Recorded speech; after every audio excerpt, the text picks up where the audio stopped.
There is an epidemic happening in men today.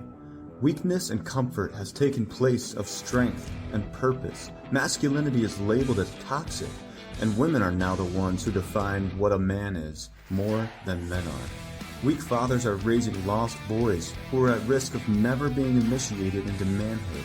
We've grown farther and farther from God, which led us to become weaker and weaker. The man within fights back by introducing men to their true strength and purpose through God. So join me, and together we can restore true strength and purpose in men. And we are live. Welcome back to the Man Within podcast. Thank you for joining. So excited to have you here today.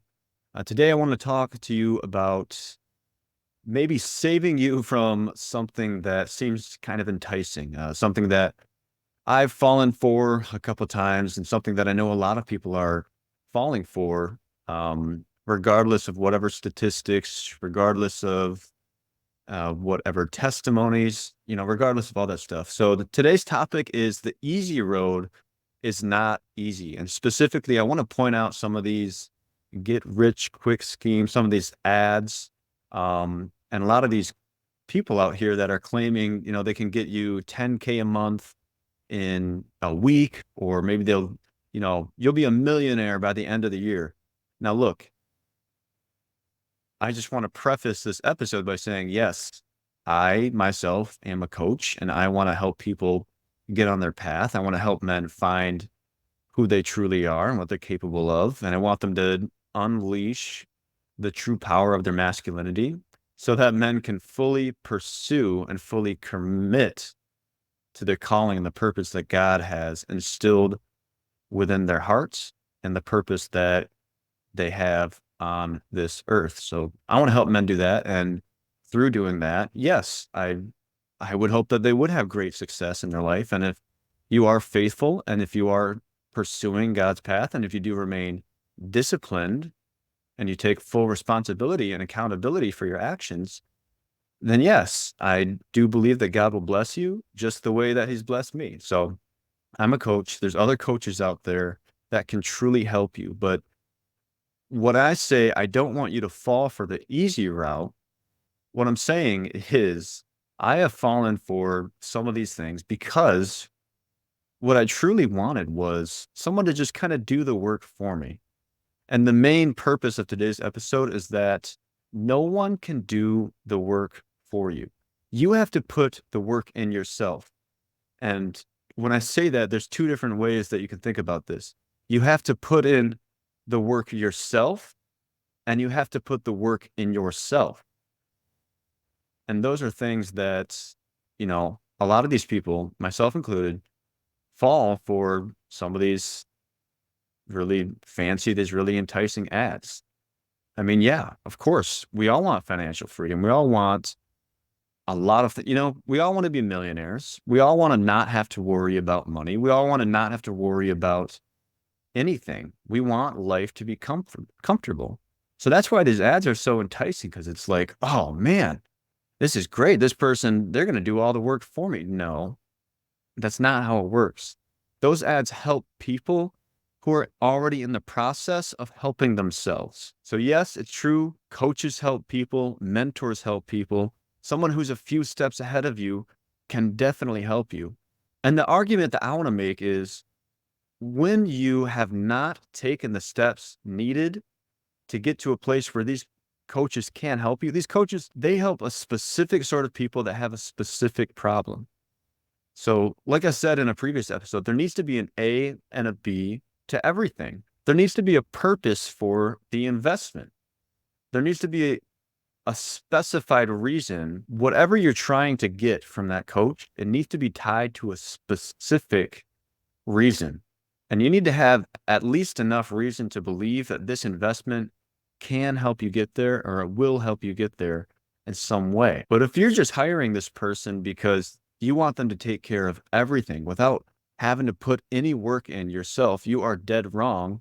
And that is a path to self-destruction. That's a path to getting you in a worse spot than how you started. So I want to start this episode off with a verse, Proverbs 28, 20, and I'll just kind of summarize. It says, the faithful will be blessed, and a man who seeks to be rich will be punished. What that means is, what is the motive of your heart? Where are you storing your riches? Are you trying to store your riches in heaven? Meaning, are you remaining faithful and staying on God's path? Or are you trying to store your riches on earth? See, as humans, we want to make the present comfortable all the time.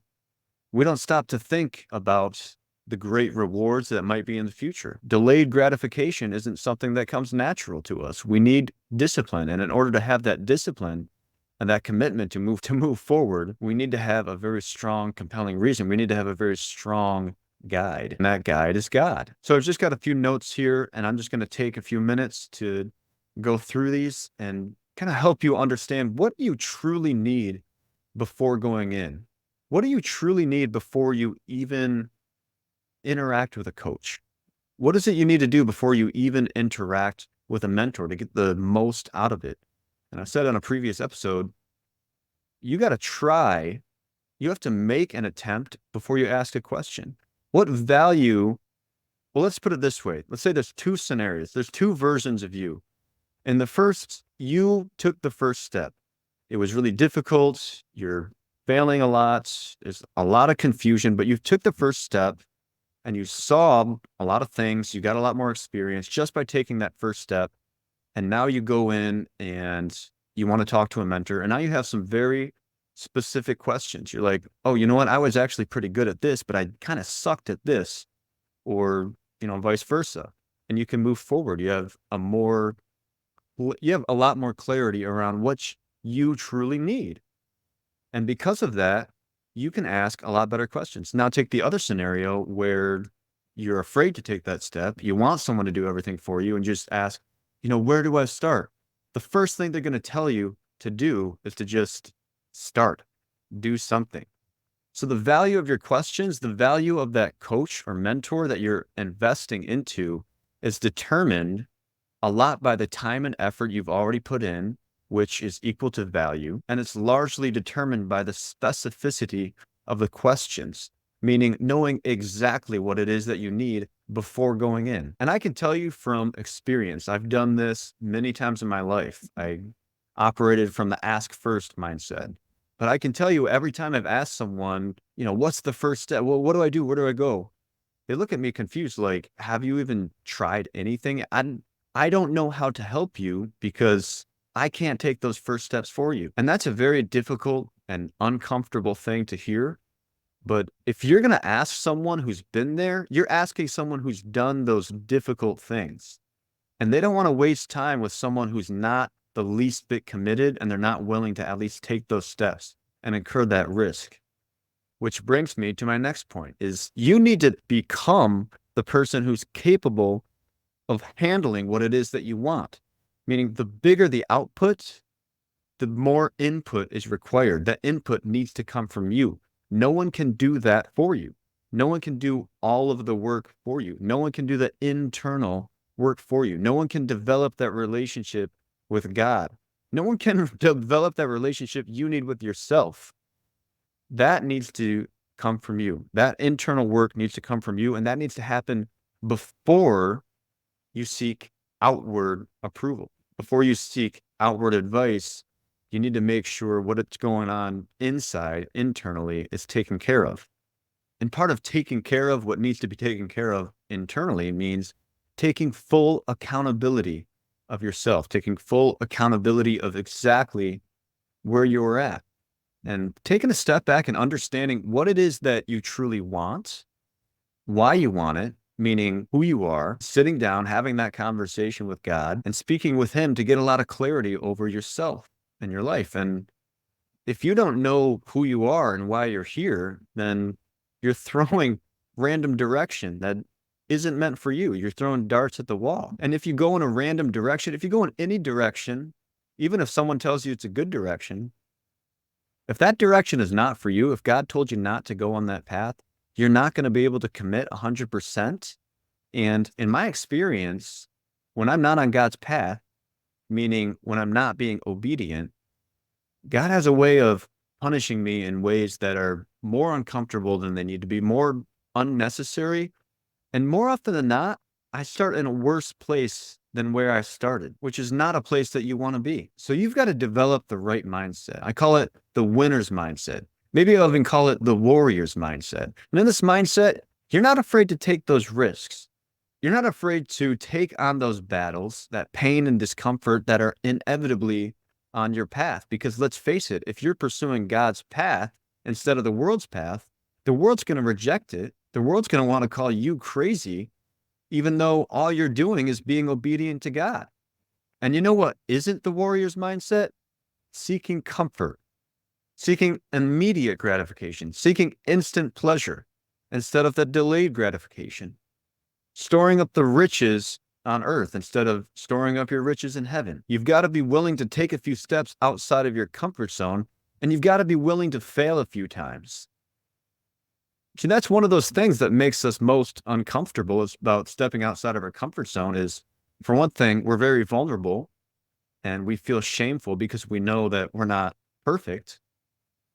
And we're afraid to fail because we've never tried this thing. We don't know what's on the other side of that comfort zone. We don't know what's on the other side of that risk, but the winner's mindset will tell you no matter what's on the other side of that risk, no matter what is outside of that comfort zone, it's always going to lead to growth. And a strong Christian warrior says, no matter what's out of that comfort zone, God is always with me. I always have the strength of God with me. And as it says in the Bible, if God is with us, who can be against us? So that is the warrior mindset you need to develop. Now, this brings me to the third point. Who do these coaches, what type of people these people actually help? Because you might look at their website or you might listen to them talk and they say, oh, I've helped thousands of people. Okay, well, let's just stay in reality here for a second. You may have helped thousands and thousands of people, but how many people have signed up? How many people have actually registered? What percentage of the people you've talked to have actually succeeded, have actually gotten those results that you claim to have or more? I just want to say on average, and I'm probably taking a very optimist percent, it's probably like less than 10%. I think 10% would be a very, very generous. It's probably more like 1. So what did those 10% of people have to do to become successful? Why are they successful when 90% aren't? Well, I wrote down a few things. Number one, they tried first. They weren't afraid to try, and they've tried a lot of times. And because they're at this place, they failed a few times and now they're back to zero. But you know where they're not at? They're not worse than zero. They're just back to zero. But they're really not at zero. So these coaches, they make you want to think like, oh, I'll get you from 0 to 10K in this short amount of time. Those people that make it, they're not really starting from zero. Maybe they have zero income, but they don't have zero belief in themselves. They don't have 0% warrior mindset. They know what they want. They know why they're there, and they're very specific. So, number one, they've tried and they've failed. Number two, they have a winner's mindset. They have a strong sense of purpose. They have a strong, compelling reason as to why they want to move forward, as to why they want to make that money, why they want to pursue whatever business that they are in. It's always tied to a strong, compelling reason. And the reason that I know that is because if you don't have a strong, compelling reason, you're not going to stay committed. You're not going to be able to do the work that's needed. Guys, let's face it. If you want to be generating, even if it's 10K a month, which in today's day and age, you can live a pretty average life at 10K a month. But even to get that, to make that on your own, to have your own business, because your business is a reflection of you. If you don't believe that you're worth anything, if you don't believe that you're worth 10K a month, you're not going to be making 10K a month. If you haven't done 10K a month work on yourself, you're not going to be getting those results. Because the work that's put in, they won't tell you about that. They'll make it seem like it's the easiest thing. They'll take care of everything. All you got to do is follow this step-by-step program. And look, those steps might be correct, but they're correct to the people who have tried and failed. They understand exactly what they need. and they're willing to stay 100% committed because, guys, like, it's not easy. It takes a lot of work.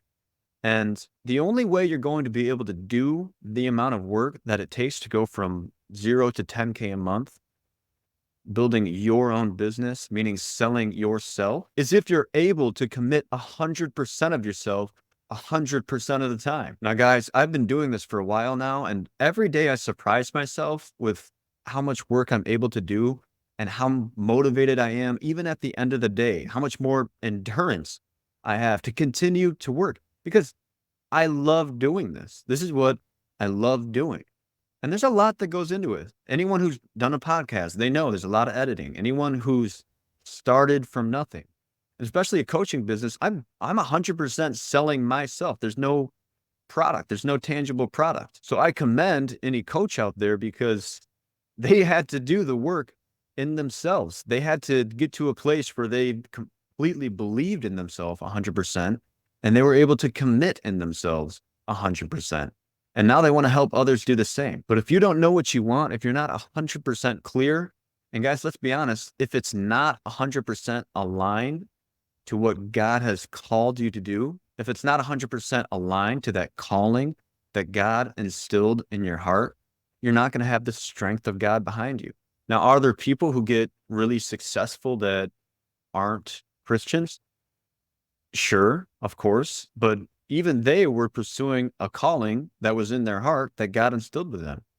And maybe that's part of their path. Maybe on the path to following their heart, they find God, and that's what God had in store for them. But the fact is, if you're not able to commit 100%, you're not going to do that work. You're not going to spend the long hours. You're not going to want to stay in. Going out, drinking and partying, that's so far behind me. Worrying about what my friends are doing or worrying about what others think of me, worrying about what others are doing all the time, worrying about what I'm going to do on the weekends, worrying about how I'm going to fill my schedule up. That's stuff that I don't think about anymore. I don't have to. I don't want to. I don't need to. Now, of course, when you're 100% committed to something, you still need community. You still need your friends and your family, and you still need love, and you still got to go out there and serve God and spread love. And you should be out there serving and spreading love through whatever it is you're trying to grow. But what I'm saying is I'm not spending time worrying about things that aren't aligned with God's path. I'm not worried about things that aren't going to help me grow and things that are not going to help me grow others. And the only reason I'm able to say this to you is because I put the work in.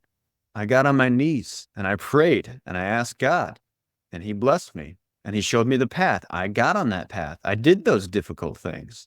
I had a lot more clarity. And now I'm pursuing the calling of my heart. And I can tell you, there's never, ever been a time in my life where I've remained as consistent, as disciplined, as focused, as energized as I am pursuing this calling 100%. So now I want to switch the topic away from me, away from those others who have made it. Let's talk about you. Let's talk about the work that you've put in. If you've ever been tempted, maybe you've fallen for some of these get-rich-quick schemes, and maybe you're just really super resentful. You're like, I spent all this money. It did nothing for me. Well, no one can do anything for you that you're not willing to do yourself. No one can do that work in yourself that you need to do. So let's talk about what you've done. Number one, have you talked to God? Before you made that investment, have you prayed? Did you really get a lot of clarity on it? Do you know what it is that your calling is? Did you take a few steps? Did you try before you buy? Were you asking very specific questions, or did you just go in fully expecting to get rich? Again, I'm going to refer back to this verse. The faithful man will be blessed, and the man pursuing riches will not go unpunished. What was the motive of your heart? Is there motive to get rich? Is that money, is that tied to anything? If you want 10K a month, how much of that did you plan on tithing? How much of that money is going to building yourself so you can build your purpose, so you can build others up? What sort of work have you done on yourself? What are you currently doing on yourself? Have you developed that winner's mindset? Guys, that winner's mindset, really, what it comes down to, the winner's mindset is a faithful mindset. It's the one that says, no matter what happens, no matter what I have to go through, I'm going to do it because I know I have the strength of God with me. And I know it's really easy and it's really tempting for us to want to avoid the delayed gratification. We're just thinking about how good and amazing and how nice these things would be, these false, empty promises. And we're thinking about bypassing the pain now and just going straight to the pleasure. And I understand that fully 100%. I'm human too. But the problem is you're fantasizing about the future when you need to be focusing on what needs to be done in the present. You need to exercise some delayed gratification. You need to understand that God loves delayed gratification, and his formula for growth is short-term pain for long-term pleasure. And this entire life might be very painful for us, but we got to understand our life is a blip in the time scale. 100 years on earth is nothing compared to eternity in heaven. There's no riches on earth that can compare to the smallest amount of riches in heaven. And I don't want to discourage anyone that's listening. I'm not saying that life is going to suck. But what I'm saying is, on your path, there's going to be inevitable pain and discomfort and battles because that's what it takes to grow. God is a perfect father. If he needs you to be tough as a man, he's going to put you through tough things. If he needs you to be more responsible, he might give you some more responsibility. But a lot of times, in order to get to that next level, we have to prove that we're responsible with what we have right now. We have to prove that we can make the most of what we have right now. In other words, especially as a man, we have to show that we can be self-sufficient and we can utilize fully that strength and the gifts that God has given us. So when I say we're self-sufficient, I don't mean we're completely independent because we always have God. What I mean is you're fully appreciating and you're fully utilizing the tools and the gifts that God has given you right now, because he will give you exactly what you need at just the right time. And that doesn't always come in the form of blessings. That doesn't always come in the form of open doors. Sometimes what we need is a kick in the butt, to say it nicely. Sometimes what we need is a little hardship. Sometimes we need to be directed back onto the path. And God is a loving God and a merciful God, and he will do that. He'll do everything that he needs to do as a gracious father to get us back on that path. And a big part of that path is making the decision to change. So I'm just going to close out this message by giving 3 steps or 3 needs, 3 things that need to happen in order to change. And I can tell you that I went through this in my own life. And if you know someone who really needs to change their life, these are 3 things that have to happen. And maybe after learning this, you can help guide them through it. So with that being said, first thing that's necessary for change is you've got to hit a point where you're extremely frustrated, meaning the pain of staying the same has to become greater than the pain of changing.